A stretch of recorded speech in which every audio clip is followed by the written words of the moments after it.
तो आज है संडे यानी दिन है रविवार। फिल्म इंडस्ट्री में काम करने से जुड़े बहुत सारे सवाल आप लोगों के दिलो दिमाग में चलते रहते हैं। इसका जवाब जानने के लिए आप लोग मेरी वीडियो के नीचे कमेंट बॉक्स में बहुत सारे सवाल अलग अलग प्रकार के लिख देते हैं और उन्हीं सवालों का जवाब देने के लिए ये संडे स्पेशल वीडियो मैं आप लोगों के लिए जरूर बनाता हूं।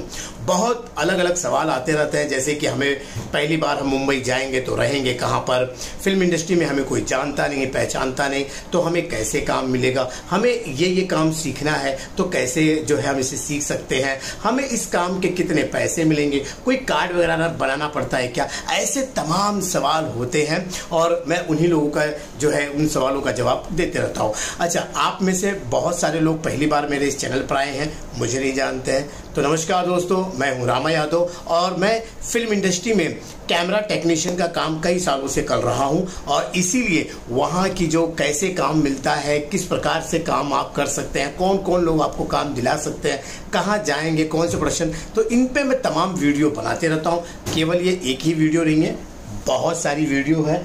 आप मेरे YouTube चैनल पे भी जाकर देख सकते हैं, Facebook पे भी देख सकते हैं, Instagram पे भी देख सकते हैं। हमारे एक दर्शक हैं अमित कुमार जी, वो लिखते हैं कि मुंबई में रहने का किराया बहुत ज्यादा है। मैं बांद्रा ईस्ट में रहता हूं और अपने कमरे का किराया करीबन 18,000 रुपए देता हूं। तो अमित कुमार जी, आप जिस इलाके में हैं वहां का रेंट ज्यादा है, उससे कम भी जो है रेंट वाले बहुत सारी जगह है। अभी देखिए, अगर आप अंधेरी आ जाएंगे तो आपको यही रेंट जो है, जितना आपने जो 18,000 का आप दे रहे हैं ना, तो उसी कमरे का अगर आप किसी बिल्डिंग में रह रहे हैं और उसका 18 दे रहे हैं, तो वहां पर अगर आप इधर अंधेरी में आते हैं तो आपको 15,000 रुपए देने पड़ेंगे, ठीक है ना। अगर आप चौल में हैं तो भाई यहाँ अंधेरी के कोई चौल में रहेंगे तो वहां पर 10,000 रुपए या 11-12,000 में देने पड़ेंगे। अब इससे भी कम किराया जो है वो आप बोरीवली और उसके बाद मीरा रोड, फिर नाला सोपारा, विरार चले जाएंगे तो भाई ये और कम होते हुए जाएगा। तो ये बजट के हिसाब से रहता है। हालांकि मैंने इस पर एक डिटेल वीडियो कई बार बनाई है। देखिए दोस्तों, ये जो है आप लोग ये ऐसा ही सबके मन में चलता है कि अगर हम मुंबई जाएंगे तो हमें होटल खरीद लेना पड़ेगा या हमें कोई कमरा लेना पड़ेगा। तो मैंने इस पर तमाम ऐसे वीडियो बनाई है जिसपे मैंने बताया आपको कि डोरमेट्री की सुविधाएं भी आप ले सकते हैं। अगर आपका एक हफ्ते का काम है तो आपको कोई डिपॉजिट वगैरह नहीं देना, एक दिन का खाली आपको जो है वो रेंट ज़्यादा मतलब डिपॉजिट के तौर पे देना पड़ता है और प्रतिदिन जो है ना होटल जैसी सुविधा रहेगी और प्रतिदिन का किराया होता है 200 से 300 रुपए। तो एकदम सस्ता हुआ ना यार। तो ये चीज़ के ऊपर मैंने डोरमेट्री तो और हर स्टेशन पे अवेलेबल है, वहाँ पे भी रह सकते हैं। इसके साथ साथ मैंने आपको पीजी की सुविधा जो बताई है, आप पेइंग गेस्ट के तौर पे भी कहीं रह सकते हैं। इसके साथ साथ आप किराए पर भी कोई घर ले सकते हैं। तो इस तरह की अलग अलग की सुविधा है और कम रेंट में भी है। ये जो जहाँ रहते हैं, अब इन्होंने ये नहीं बताया कि 18,000 रुपया किसका है, चौल वगैरह। देखिए, अगर आपका बजट कम है तो उस हिसाब से आप बिल्डिंग में मत लीजिए। अगर आपका बजट अगर कम है तो आप चौल में ले सकते हैं, चौल में नहीं तो फिर आप जो है पीजी में रह सकते हैं, पीजी में नहीं तो आप जो है डोरमेट्रिक में रह सकते हैं। ऐसे बहुत सारे साधन हैं। तो ये नहीं कि आप 18,000 दे रहे हैं तो उससे कम वाले हैं, आप उसका इस्तेमाल कर सकते हैं। तो हमारे दूसरे जो दर्शक हैं मुकेश यादव जी, ये लिखते हैं कि मैं कपड़े सिलाई करने का काम करता हूँ। मैं टेलर हूँ, दर्जी जिसे कहते हैं। तो मुझे क्या फिल्म इंडस्ट्री में इस प्रकार का काम मिलेगा, यानी मैं जो है सिलाई का काम फिल्म इंडस्ट्री में भी कर सकता हूँ? जी हाँ, आप कर सकते हैं। अब इसके लिए क्या करना होगा, ये बात आपके लिए इंपॉर्टेंट होती है। भाई देखिए, ऐसा है कि एक कॉस्ट्यूम डिपार्टमेंट होता है, ड्रेस डिपार्टमेंट, है ना, जो हीरो हीरोइन कपड़े पहनते हैं या जूनियर आर्टिस्ट पहनते हैं, तो भाई उनको जो है डिजाइन करने का काम जो है वो ड्रेस डिपार्टमेंट का होता है, जो डिजाइनर होता है। उसके साथ साथ क्या होता है कि बहुत सारे जूनियर आर्टिस्ट या फिर कभी कभी इस तरह का कोई एक फिल्म बनती है जिसके अंदर कॉस्ट्यूम जो होता है ना, वो काफ़ी सैकड़ों मतलब हज़ारों के तादाद में बनाया जाता है, समझ गए। अब जैसे कोई अगर समझ लीजिए कोई सेना वोना का कोई सीन है, बहुत सारे सैनिक हैं, है ना, एक फिल्म में, या फिर कुछ इस तरह के जूनियर आर्टिस्ट हैं, बहुत सारे जूनियर आर्टिस्ट हैं, कोई पुराने ज़माने की फिल्म है तो उसमें ओल्ड कपड़े होते हैं, तो इनको सीने का काम कौन करता है? आप ही जैसे लोग करते हैं। बहुत सारे जो है ना टेलर, जो बहुत सारे जो सिलाई का काम जानते हैं, जो दर्जी हैं भैया, वो अपनी मशीन लेके आते हैं और वो सीते हैं। और इसके साथ साथ में जब शूटिंग चलते रहती है तो वहाँ भी एक भाई हमारे टेलर भाई होते हैं, ठीक है, वो मशीन लेके आते हैं, क्योंकि किसी के कपड़े ज़्यादा बड़े हो गए तो उनको फिटिंग करनी होती है, या फिर कोई जूनियर आर्टिस्ट का कपड़ा तुरंत सेट पे बनाना पड़ता है, या कभी कभी किसी कोई ड्रेस तुरंत अभी डिजाइन तैयार करना पड़ता है, तो वहाँ पर जो है हमारे जो है मास्टर होते हैं, टेलर मास्टर होते हैं, मशीन वगैरह रहती है। तो इस तरह से आप उसके अंदर काम कर सकते हो। इसके लिए क्या है कि आपको जो कॉस्ट्यूम डिपार्टमेंट है, जो ड्रेस डिपार्टमेंट है, उससे संपर्क करना पड़ेगा। अब ये कहाँ संपर्क करें, तो भैया ऐसा है कि जो फिल्म प्रोडक्शन हाउस होते हैं वहाँ पे जाइए, वहाँ से जो है ड्रेस डिपार्टमेंट का नंबर ले लीजिए, कॉस्ट्यूम डिपार्टमेंट का नंबर ले लीजिए। देखिए जब प्रोडक्शन वाले के पास जाते हैं ना तो वहाँ पर सब डिटेल्स होता है, तो वहाँ से आप नंबर ले सकते हैं। नहीं तो फिर आपको जो है यहाँ की एक यूनियन है जो hair and makeup and dress जो है उनका एक यूनियन है अपना, वहाँ भी जा सकते हैं आप कार्ड मत बनाइए, लेकिन वहाँ जाकर बहुत सारी जानकारी ले सकते हैं। ड्रेसमैन जो है दादा है उनके नंबर ले सकते हैं। इस तरह से जो कॉस्ट्यूम डिजाइनर है उनके नंबर वहाँ से ले सकते हैं, और उनसे संपर्क करके जो है आप सिलाई का काम जानते हैं, आप टेलर हैं, आप दर्जी, ये बताकर आप जो है उसमें जो है अपना हुनर दिखाकर कितना जल्दी आप सी सकते हैं, और उसके बाद आप जो है रेगुलर वहाँ पे काम कर सकते हैं। एक दर्शक है देव जी, वो लिखते हैं कि मुझे स्पॉट बॉय का काम करना है, मैं बिल्कुल नया हूँ, मुझे कुछ नहीं आता, ये काम मुझे कैसे मिलेगा? इस सवाल का जवाब मैं लगभग जो है हर वीडियो में दिया हूँ, और यहाँ भी अभी भी दे देता हूँ। देखिए इसका एकदम बिल्कुल सरल तरीका है।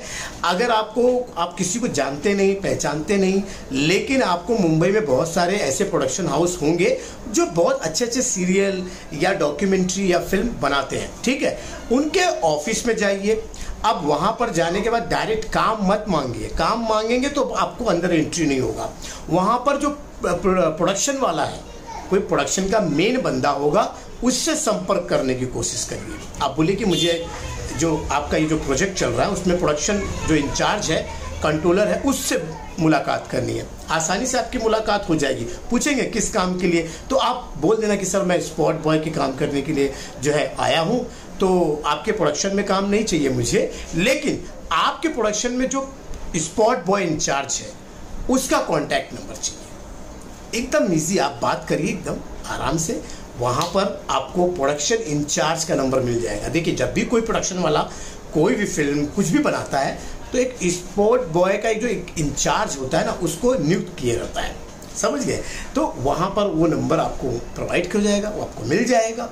अब वहाँ से आप जो है उनसे बात करिए कि मैं बिल्कुल नया हूँ, मुझे काम भी सिखाइए, जो भी थोड़ा बहुत, जो भी आपको पैसा थोड़ा उस समय वक्त कम मिलेगा लेकिन सीखने को भी मिलेगा। कई बार ऐसा होगा कि वो आपको सेट पे बुला लेंगे, थोड़ा काम हम सिखाएंगे, क्योंकि स्पॉट बॉय का क्या काम है ये आपको जानना बेहद जरूरी है। तो यहाँ से आपकी जर्नी शुरू होगी। अब एक शूटिंग पे आप जाते हैं तो वहाँ पर और स्टूडियो में हो रहा है तो अगल बगल में और भी बहुत सारे शूटिंग के प्रोडक्शन हाउस होंगे, वहाँ पे बहुत सारे स्पॉट बॉय होंगे, तो उनसे कांटेक्ट करिए। देखिए एक बार आपने एंट्री कर ली तो आपका संपर्क बढ़ जाएगा, कांटेक्ट नंबर बहुत सारे आ जाएंगे आपको, फिर आपका काम आसान हो जाएगा। तो ये काम आपको रेगुलर जो है वो मिलना शुरू हो जाएगा। फिर आप एक के ऊपर डिपेंड नहीं रहेंगे, कोई एक कंट्रोलर की। फिर बात प्रोडक्शन जो है वो जो स्पॉट बॉय इंचार्ज है वो हर एक दूसरा इंचार्ज, तीसरा इंचार्ज, या आप इस तरह से जो है आप कर सकते हो, क्योंकि एक स्पॉट बॉय इंचार्ज के अंडर में करीबन एक प्रोजेक्ट के अंदर 4 से 5 जो है वो स्पॉट बॉय होते हैं, वो अपने साथ में काम पे रखते हैं, समझ गए? तो इस तरह से आप कर सकते हैं। यूट्यूब पे हिंदी स्टोरीज करके इनकी आईडी है, और ये सवाल करते हैं कि असिस्टेंट डायरेक्टर का मुझे काम चाहिए, ये काम कैसे मिलेगा? देखिए आप में से कई लोग एक गलती करते हैं, असिस्टेंट डायरेक्टर के काम करने के लिए क्या करते हैं, आप लोग डायरेक्ट जो है डायरेक्टर की खोज करते हैं, है ना? आप सोचते हैं कि कोई डायरेक्टर मिल जाए, बस उसके पास जाएंगे और उससे कहेंगे मुझे आपके साथ काम करना है, मुझे काम पे रखिए। तो ऐसा कोई भी डायरेक्टर आपको एकदम डायरेक्ट काम पर नहीं रखेगा असिस्टेंट के तौर पर, क्योंकि उस आपके ऊपर उसको जरा भी विश्वास नहीं रहेगा कि आप सच में काम कर पाओगे या नहीं कर पाओगे। उसके रीजन भी है, क्योंकि वो आपको जानता नहीं, पहचानता नहीं, तो क्यों रखेगा? जान पहचान होनी जरूरी होती है। तो इससे जो है इसका तरीका क्या है? तो तरीका ये है कि आप जो किसी डायरेक्टर के असिस्टेंट होंगे ना, दूसरे, है ना, हर जो है डायरेक्टर है उसके पास करीबन वो पर्सनली अपना असिस्टेंट लेके आता है या तो प्रोडक्शन वाले अपना असिस्टेंट देते हैं। ये बात ध्यान रखिए, ये बात कोई आपको जल्दी बताएगा नहीं, लेकिन कई बार क्या होता है कि कोई जो प्रोडक्शन हाउस होते हैं, प्रोडक्शन हाउस वो ऐसे असिस्टेंट अपने पास रखे रहते हैं, मंथली सैलरी उनको देते हैं। तो जब भी वो कोई प्रोजेक्ट बनाते हैं तो कहते हैं डायरेक्टर साहब आप आइए, हम आपको असिस्टेंट प्रोवाइड करा देंगे। तो वहाँ पर आपका एक काम हो सकता है कि आप किसी प्रोडक्शन हाउस में जाइए और असिस्टेंट के तौर पर जो है जॉब करिए, पर मंथली सैलरी होगा। लेकिन कई लोग जो है पर डे पे काम करते हैं, तो डायरेक्टर जो है ऐसे असिस्टेंट को लाते हैं, तो वो फर्स्ट सेकेंड थर्ड ऐसे 3 असिस्टेंट को लेके आते हैं।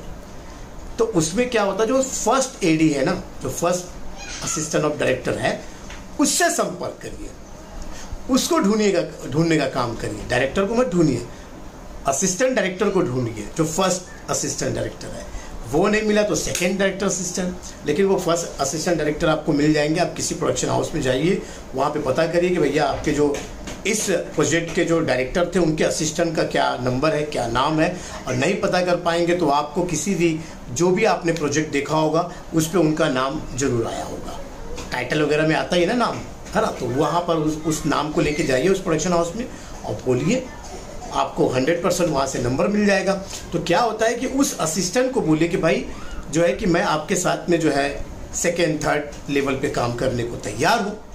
और वहाँ से क्या होगा, एक बार आपको उसने अपने साथ लेके गया शूटिंग पर, फिर वहीं पे जान पहचान, मतलब मैं हर चीज़ में आपको जान पहचान में ज़्यादा प्रेशर देके बोल रहा हूँ, क्योंकि ज़रूरी होता है जान पहचान।